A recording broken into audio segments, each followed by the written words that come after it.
우리 지역의 이슈 콕 짚어봅니다. 헬로 이슈 토크. 지역의 이슈를 속 시원히 풀어보는 헬로 이슈 토크입니다. 통합개발 전환 후에 사업자 공모에 나섰던 부천 영상단지가 GS건설 컨소시엄을 우선 협상 대상자로 선정하면서 본격적인 개발 시동을 걸었습니다. 신세계백화점 건립이 무산되는가 하면 부분 개발이냐 통합 개발이냐를 두고도 말이 많았는데요. 이 많은 논란이 있었던 만큼 이번에는 제대로 잘 준비해서 또다시 시행착오를 겪는 일이 없어야 할 겁니다. 그러려면 밑그림부터 잘 그려야겠죠. 부천 영상단지 성공 조건은 무엇인지 짚어보겠습니다. 함께 얘기 나눌 분들 모셨습니다. 박병권 부천시의회 도시교통위 위원장과 김문호 전 부천시의장 그리고 오세광 경기일보 기자 함께 하셨습니다. 안녕하십니까? 안녕하십니까? 네, 먼저 첫 질문부터 좀 드려보겠습니다. 우선 협상 대상자가 이제 선정이 됐고요. 그러면 상동 영상단지 개발이 이제 본격화가 되겠죠. 박병권 위원장께서는 누구보다 그동안 통합 개발을 주장해오셨고 또 이 영상 단지 개발에 또 남다른 관심도 갖고 계신데 이번에 통합 개발로 진행이 되면 총 개발 규모라든지 이런 것들이 어떻게 되는지 먼저 설명을 좀 해주시죠. 네, 그 본 공모 사업에는 전체 면적이 약 35만 제곱미터가 그 당초 1, 2단지를 분리하여 추진하였으나 영상 문화단지 전체 마스터 플랜을 수립하고 효율적이고 체계적인 개발을 위하여 1, 2단지를 통합하게 되었습니다. 네.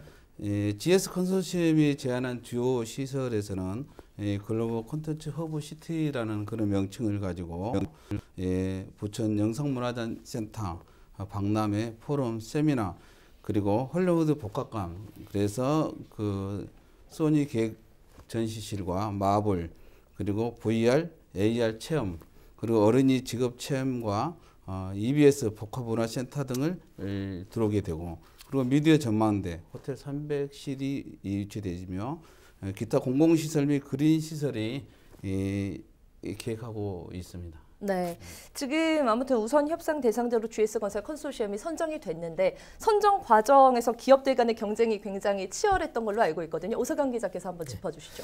국내 굴지의 이제 건설사와 시행사, 방송사들이 이제 6개 컨소시엄을 구성해서 사업 참여를 했는데 네. 실제 이제 이들에 대해서 이제 평가 항목으로 이제 개발 계획 350점, 사업 수행 능력 200점, 가격 평가 20점, 공공 기업 방안 150점, 관리 운영 계획 100점으로 해서 가장 중요한 부분이 이제 개발에 대한 이제 콘텐츠였습니다. 네. 이제 치열한 경쟁 속에서 부천시가 이제 객관적 평가를 위해서 이제 평가위원들을 비공개로 이제 구성해서 외부의 어떤 영향도 받지 않은 긍정적인 이제 평가라는 이제 주장을 하고 있는데 네. 그럼에도 시중에서는 평가 결과에 대한 공정성과 객관성에 대한 논란이 많이 일고 있습니다. 예. 평가위원을 심사위원단으로 공개 모집 않고 이제 비공개한 부분이 더욱 이제 그 객관성과 공정성을 해친 결과를 처리하지 않았느냐라고 이제 의혹이 증폭되고 있고 네. 현재 이런 어떤 찌라시 수준의 카드라 통신으로 이제 의혹들이 제기되고 있지만 네. 모든 어떤 그 공모 사업이라든가 경쟁 입찰 과정에서 이런 찌라시 수준의 카드라 통신들이 나중에는 사실로 드러나는 경우가 많기 있기 때문에 네. 이런 부분들이 빨리 차단되지 않으면 크게 많은 어떤 의혹들이 계속 이제 재생산될 것으로 보고 있습니다. 실제 이제 가장 많은 이제 의혹을 받고 있는 부분이 이제 가격 평가 부분인데요. 네네. 1순위 업체가 1조 100억을 예. 땅값으로 제시를 했어요. 그렇죠. 그리고 이제 3순위 업체가 1조 4천억을 썼기 때문에 네. 그 차이를 보면 4천억이라는 차이가 납니다. 과연 이 땅값 4천억에 에도 불구하고 어떻게 GS 컨소시엄이 1순위 업체로 이제 선정됐는지 여기에 대한 어떤 의혹들이 이제 가중되고 있고요. 이제 평가 점수 이제 150점인 이제 공공기업 방안으로 이제 9,170여 원이나 이제 제시했지만 이 부분이 단지 도성이나 상동 호수공원 브릿지 연결, 광장 조성 등 이제 대부분 이제 직접 공사비와 네. 관련된 게 기반 시설이고요. 이제 시설 공사 비용입니다. 그렇기 때문에 이제 공공기여 예산이 너무 과다 계산된 거 아니냐. 또 그리고 공공성이 미흡한 어떤 시설들이 아닌가라는 의혹이 제기되고 있습니다. 특히 네. 이제 국립영화박물관 유치도 제안을 했는데 예. 이미 이 국립영화박물관은 부천시가 추진했다가 무산된 걸로 네. 알려져 있고요. 네. 또 이제 원도심 재생 주차장과 미세먼지 저감 정책도 이제 LGS 컨소시엄에서 하겠다고 나섰는데 예. 이런 부분들의 사업은 부천시가 행정적으로 해결할 문제지 과연 사업자가 해결할 부분인지 그런 의문이 많습니다. 네. 그렇기 때문에 상당히 어떤 그 평가 과정에 대한 어떤 의혹들이 많이 제기되고 있는 것 같습니다. 네, 뭐 좀 기자님께서 이런 의혹들을 좀 제기해 주시기는 했는데 그 박병규 위원장님께 다시 한번 여쭤보면 그럼 GS건설 컨소시엄은 어떤 부분에서 좀 평가를 받아서 이렇게 우선 협상 대상자가 됐다고 볼 수 있을까요? 네, 지금 오시강 그 기자님이 얘기하신 것 중에 땅값이 이제 좀 저평가됐다. 그리고 네. 좀 땅값이 다른 데에 비해서 좀 이제 저렴하게 상돼 있는데 네. 그 컨택이 됐다는 부분에 대해서는 땅값은 다시 평가를 합니다. 예. 그래서 땅값에 큰 차이는 없고 다시 네. 평가를 했을 때 그 땅값 기준으로 해서 그 평가를 해서 금액을 산정하기 때문에 거기에는 큰 무리가 없다고 생각하고요. 네. GS건설 컨소시엄에서 1, 2단지의 통합 개발하면 약 35만 평방미터가 되는데 문화 콘텐츠 플랫폼을 만들고 누 콘텐츠 허브를 조성할 계획이 있습니다. 그리고 EBS 복합문화센터 미디어 전망대 그리고 호수공원하고 연결하는 브릿지를 만들어서 네. 홀로드 복합관 등을 거기다 만들 계획이 있고 그리고 또 국내에 그 우수한 기업을 총 28개를 유치하려고 그럽니다. 예. 해외 기업의 11개사, 소니 픽처스인, 슈퍼노바, 그리고 IP2 엔터테인먼트, 그리고 국내 기업에서는 EBS, 자니브루스, 서울동합커피스 등 현대오토 등 그 17개사가 우수한 기업이 유치하게 되면 네. 부천시 밸류도 상당히 많이 높아질 것이다. 이렇게 생각을 하고 있습니다. 네. 모두 잘 아시겠지만 이 영상단지는 부천에 얼마 남지 않은 개발지이기 때문에 어떻게 개발이 되느냐 이거에 대해서 굉장히 다 초미의 관심사였어요. 그래서 영상단지 개발이 어떤 방향에 초점을 두어야 한다고 보시는지 한번 김문호 전 의장님께 여쭤볼게요. 그 영상단지는 지금까지 그 오랜 동안 역대 시장들에 의해서 과연 어떤 형태로 갈 것인지에 네. 대한 고민을 많이 했던 건 사실입니다. 그래서 첫째가 우리 그 부천의 영산단지를 이용해서 네. 젊은 층들이 주거할 수 있는 일자리가 새롭게 만들어질 수 있는 예. 문화 허브가 될 수 있는 그런 그 영산단지로 탈바꿈해야 된다. 네.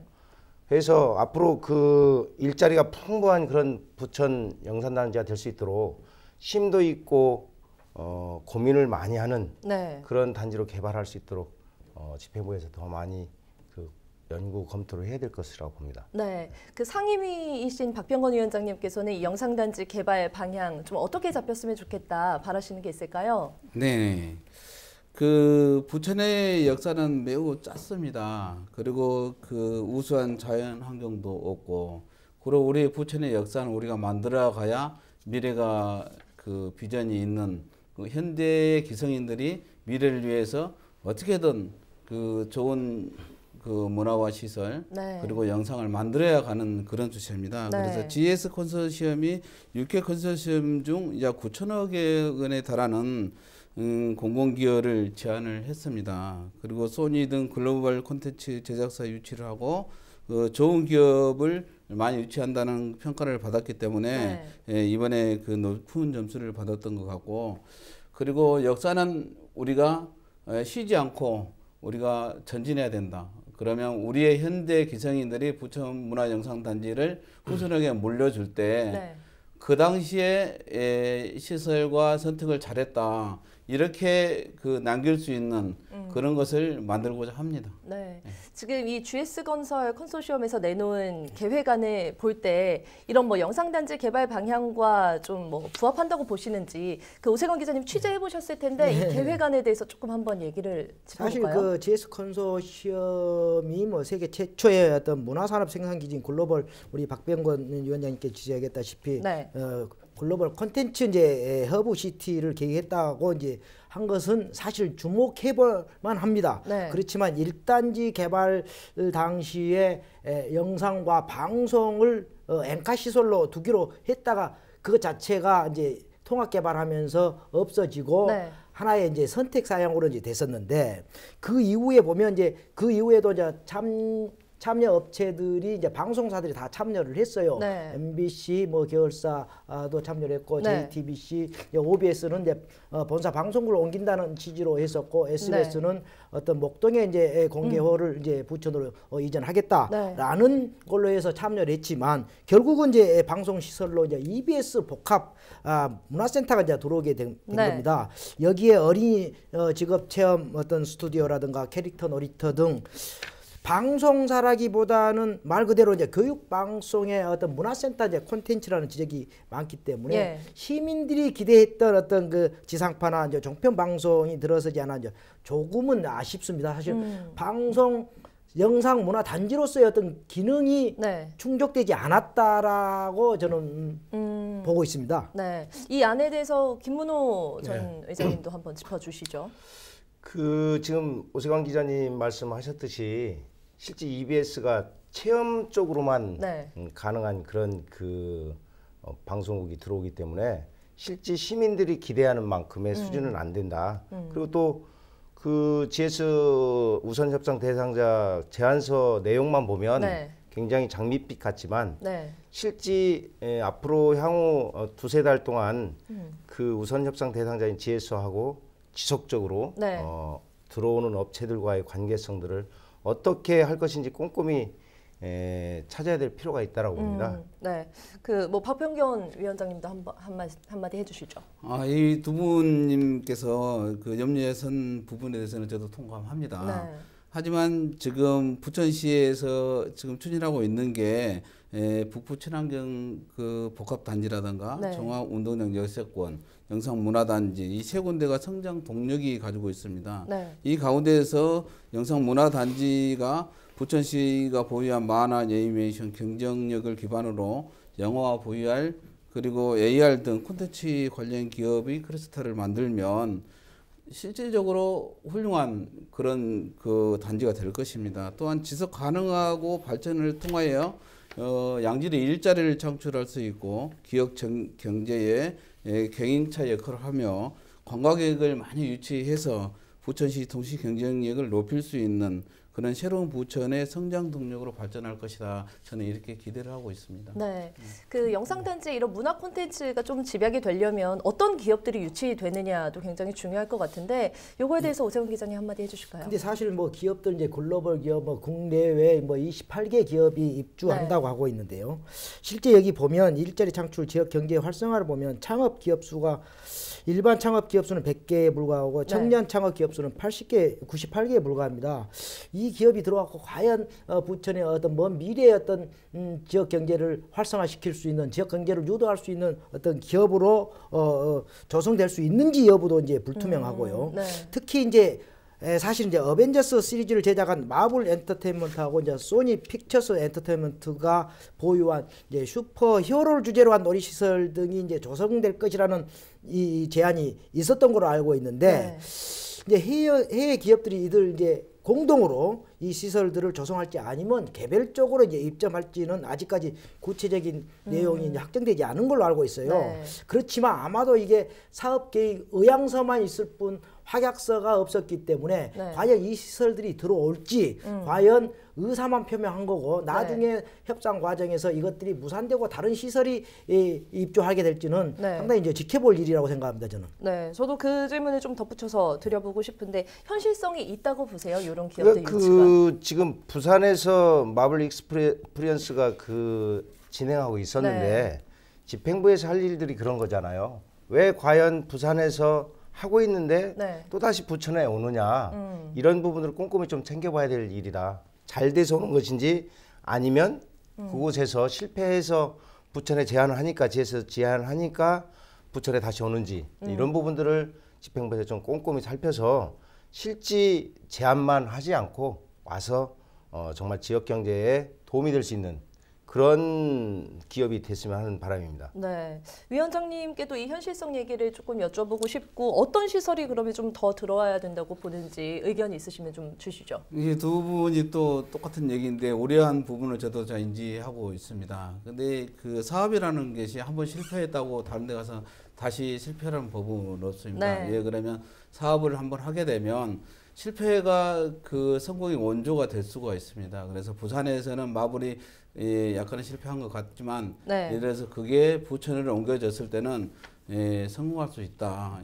부천에는 주변에만 2천만 명이 밀집한 인구가 있습니다.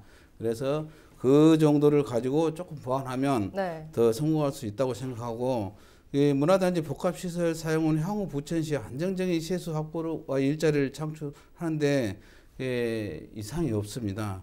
그리고 그 수익 사업을 유치해서 부천시 명운이 걸린 중대한 그런 사업입니다. 네. 그러나 현재 사업 계획서 중 주거시설 계획과 참여 기업에 대한 적절한 검증이 필요한 것은 사실입니다. 그것은 네. 철저히 검증해서 그래서 협약인지 의향서인지를 다시 단죄를 하면 되는 것이고 예. 향후 부천시 의회에서도 GS건설의 컨소시엄이 제안한 글로벌 기업 유치 등 콘텐츠 실현 가능성에 대해서는 보다 정밀하게 검토하고 꼼꼼하게 따져야 될 그럴 의무가 있습니다. 네, 맞습니다. 위원장님도 지금 뭐 꼼꼼하게 따져봐야 된다 얘기를 예, 하셨는데 사실 뭐 오세훈 기자님 지역에서 취재하다 보면 먹튀 논란 있잖아요. 뭐 와서 개발이익만 취하고 또 떠나는 것 아니냐. 그 얘기 혹시 뭐 지역에서 들으신 거 없으세요? 당초 처음부터 사업 제안이 있었을 때부터 이제 먹튀 가능성은 여전히 있다라고 하는 어떤 분석이 있었습니다. 네. 이제 먹튀라기보다는 제한된 사업들이 실현성이 있냐 없냐의 문제로서 그렇죠. 전혀 실현성이 없다. 앞서 지적한 대로 이제 미국의 업체들, 외국의 업체들이 이제 과연 들어오는 것이 가능한지, 만약 이제 우선 협상자가 제안한 사업 중에 성사될 수 없는 사업들이 많이 있다라는 이야기들이 이제 일반적으로 흘러나오기 네. 때문에 이 부분에 있어서 시가 협상 과정에서 어떻게 컨트롤을 할지 이제 또 두고 봐야 될 거고요. 네. 이제 땅값을 모두 지불하게 되면 후에 이제 착공을 하게 될 거란 말입니다. 그렇죠. 그러면 그 후에 제한 사업들에 대해서 이제 컨소시엄에서 변경을 요구할 때는 부천시가 어쩔 수 없어요. 변경해 줄 수밖에 없어요. 아, 이 사업이 안 된다, 사업성이 없다라고 판단했을 때는 또 시가 변경해 줄 수밖에 없는데 그런 제한 사업들이 심사 과정에서 철저하게 검증되고 따져봤어야 됨에도 불구하고 네. 그런 것들을 어떤 아까 우리 김문호 전 의장님께서 지적했다시피 장밋빛 어떤 계획안만 갖고 이제 심사를 하지 않았냐라는 어떤 일반적인 또 분석을 할 수 있습니다. 뭐 시는 이런 먹튀 논란에 대해서 전혀 가능성이 없다, 우려할 수도 없다라고 이제 주장을 하고 있습니다. 이제 논란이 되고 있는 주거 시설이 이제 2단지에 이제 집중되어 있고 네. 개발 순서는 이제 1단지 먼저 고용 시설이 집중돼 1단지부터 이제 시작하기 때문에 네. 전혀 이제 문제가 없다라는 주장이고요. 또 이제 문화방송 시설은 10년간 의무적으로 운영한 후 이제 기부 체납한다는 네. 조건이 붙어 있기 때문에 콘텐츠 관련 시설을 최소 이제 10년간 또 전매 제한도 조건도 붙어 있고 네. 그렇기 때문에 이런 것들이 제대로 이행이 안 됐을 경우에는 이행 보증 위약금과 손해배상을 이제 뭐 청구할 수 있기 때문에 예. 현실적으로 그 GS 컨소시엄이 이런 것들을 이행하지는 않을 것이다라고 이제 부천시는 주장하고 있는데 네. 이런 것들은 충분히 이제 협상 과정에서 이제 지켜봐야 할 대목이라고 생각하고 있습니다. 네, 지금 기자님이 답변하면서 살짝 언급해 주셨는데 사실 우리가 또 여기서 눈여겨봐야 할 부분이 이 영상단지 안에 대규모로 주거단지가 들어올 수 있다. 이 계획안이 조금 발표가 됐어요. 그래서 이게 사실 과거에 뭐 부분 개발할 때는 1000세대 이하 뭐 이렇게 들어설 수 있어서 큰 문제가 없었을 수도 있는데 지금은 그것보다 좀 대규모 주거단지가 들어간 것 같단 말이죠. 그래서 뭐 부동산 장사에만 열 올리는 것 아니냐, 아니면 이게 영상단지로서 부합하느냐 논란이 있는데 이거에 대해서 김문호 전 회장님 어떻게 보십니까?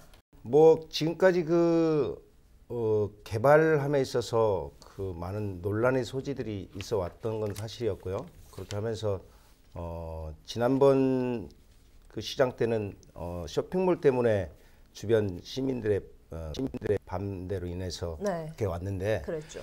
어찌됐든 간에 영상단지는 오랜 동안 기회의 땅이었습니다. 부천에. 네. 네. 시민의 기회의 땅이고 일자리고 이런 쪽에 관심의 대상이었는데 이 주거용지로서의 기능이 활성화된다고 그러면 이미 예전 역대 시장들도 다 했을 거라고 봅니다. 영상단지를 우리가 계속해서 고민해 왔던 부분들은 네.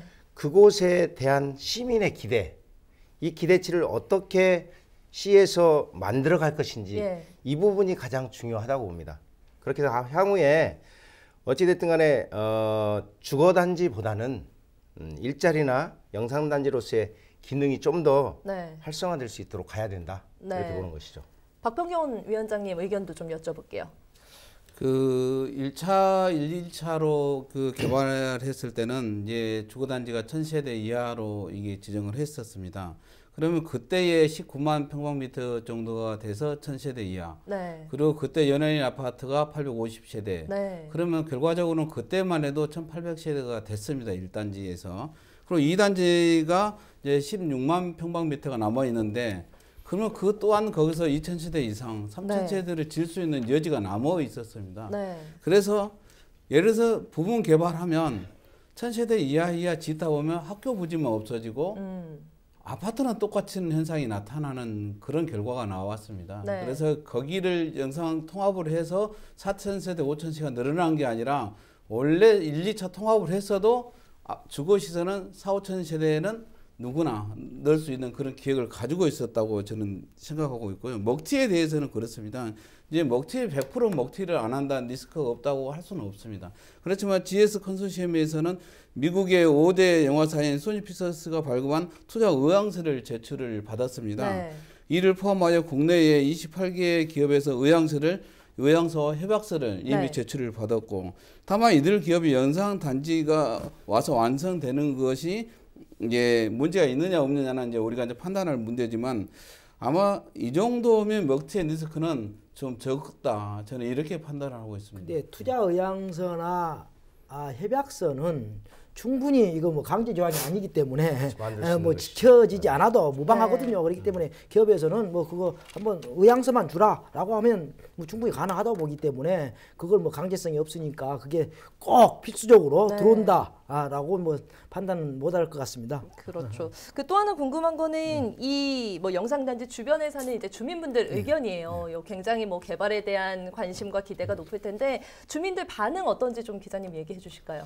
이제 시청 홈페이지에 이제 다양한 의견들이 제기되고 있는데 대부분 이제 5,500세대의 어떤 주거시설, 네. 공동주택 수가 너무 많다라는 네. 거고요. 이제 일부에서는 뭐 SBS 등 방송국이 포함되지 않았다는 의견, 또 그리고 이제 직객시설이 일회성 놀이시설에 예. 불과하다. 이제 이런 것에 대한 어떤 우려를 표명하고 있습니다. 또 이제 상동 주민들 입장에서는 지금 개발된 지 이제 한참 지났기 때문에 네.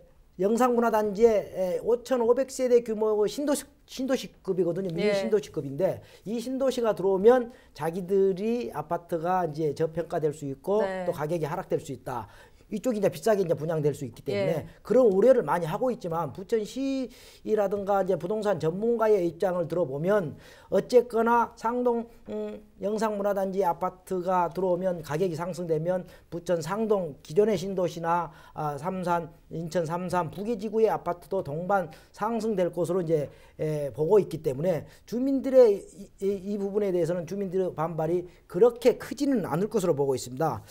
특히 이제 다만 이제 가뜩이나 중동 IC 주변의 어떤 교통 체증이 가장 네. 심각한 지역이기 때문에 이 부분을 이제 어떻게 해결할지가 가장 이제 주목되고 상동 주민들 또 부천 시민 중동 신도시 주민들한테 어떤 이런 교통 불편들을 어떻게 해소시킬 수 있는가가 네. 가장 이제 중요한 이제 맥락이라고 보고 있는데 이제 부천시는 이에 대해서 이제 국토부에서 장수 IC에서 신김포 TG까지 가는 지하 3km 구간에 네. 지하 도로를 개설한답니다. 2022년에 완공해서 2025년에 완공되면 상동 영상문화단지 완공 시점에 맞춰서 지하 도로도 개설되기 때문에 충분히 어떤 교통 문제는 해결될 수 있고 또 GS 컨소시엄과 어떤 영상단지 개발 관련해서 교통 심의가 제대로 이루어진다면 교통의 문제는 전혀 없기 때문에 주민들의 반발은 충분히 이제 해소되지 않겠느냐 그렇게 전망을 하고 있습니다. 네, 사실 지금 뭐 우선 협상 대상자는 선정이 됐지만 아직 뭐 넘어야 할 산 단계들은 많이 남아 있잖아요. 이 영상단지 사업이 좀 성공하려면 어떤 것들이 필요하다. 짧게 한 분씩 답변해 주시고 마무리 짓도록 하겠습니다. 먼저 김문호 전 회장님. 부천시 올해 그 염원이었고 영상단지는 기회의 땅이었지 않나 이렇게 봅니다. 또한 부천 시민의 희망이었고 그런 희망이 부풀어서 많은 사람들이 기대를 해왔던 건 사실입니다. 그래서 네. 앞으로 GS 우선 협상 대상자와의 관계에서 꼼꼼히 하나하나 그 그 챙길 필요가 있다. 네. 그렇게 해서 GS만 의존하지 말고 실제 그 사업에 참여하는 기업들과의 관계성들을 만들어서 네. 실제 먹튀가 아닌 부천에 투자하고 거기에 따르는 일자리 창출이 될 수 있는 것인지를 찾아야 된다 이렇게 봅니다. 네, 오세광 기자님요. 당초 이제 대규모 주거단지를 이제 조성하지 않겠다는 게 이제 부천시의 입장이었는데 이제 5,500세대 아파트가 들어서면서 이제 주민들의 이제 분노가 이제 많고 있습니다. 이제 협상 과정에서 많은 기업들을 유치를 하고 또 시의 재정 자립도를 높일 수 있고 일자리를 창출할 수 있고 이제 부천의 어떤 미래 먹거리를 창출할 수 있는 그런 어떤 최적의 도시명 융복합 시설을 이제 유치할 수 있도록 부천시가 협상 과정에서 이제 세심한 주의를 해야 된다고 보고 있고요. 이제 우선 협상 대상자의 어떤 수익을 담보하기 위해서 이제 주거 시설이 이제 불가피하지만 제한된 사업들이 과연 현실성이 있는지 등을 이제 꼼꼼히 따져보고 만약에 구체적인 계획안들이나 이제 확약서 등이 전제되지 않을 경우는 우선 협상 지위를 박탈하는 등 뭐 원점에서 재검토한다든 등의 어떤 강력한 의지를 갖고 부천시가 협상에 임해야만이 더 좋은 어떤 개발 계획들이 부천시에 이제 수용될 수 있지 않겠느냐 그렇게 저는 전망하고 있기 때문에 부천시가 협상 과정에서 정말 진짜 부천 시민들 먼 미래 어떤 부천의 어떤 먹거리 창출을 위해서 지혜를 짜내야 된다고 보고 있습니다. 네, 위원장님도 마지막 말씀 부탁드릴게요. 네, 최근에 그 개발 트렌드는 주거, 상업, 업무, 문화, 교육이 이 주거 복합 단지로 이루어진 게 트렌드로 되어 있습니다. 네. 그래서 이제 테크노빌리 같은 경우는 이제 주거 수실이 없기 때문에 야간에는 그 슬럼화되어 있고 유령의 도시가 되어가고 있습니다. 네. 그래서 이제 영상단지는 그런 것을 해체하기 위해서 주거하고 한꺼번에 복합 단지로 만들었고 GS 건설의 컨소시엄이 협상이 진행되면 충분한 의견을 수렴하고 그리고 꼼꼼하게 검토가 필요하며 부천시 미래에 어떤 게 유익하냐 따라서 이제 협상이 진행될 것이라고 저는 이렇게 믿고 있습니다. 네, 오늘 헬로 이슈 토크는 상동 영상단지 어떻게 하면 성공할 수 있을까에 대해서 세 분 모셔서 이야기 나눠봤습니다. 오늘 출연해주신 세 분 다시 한번 감사드립니다. 네, 감사합니다.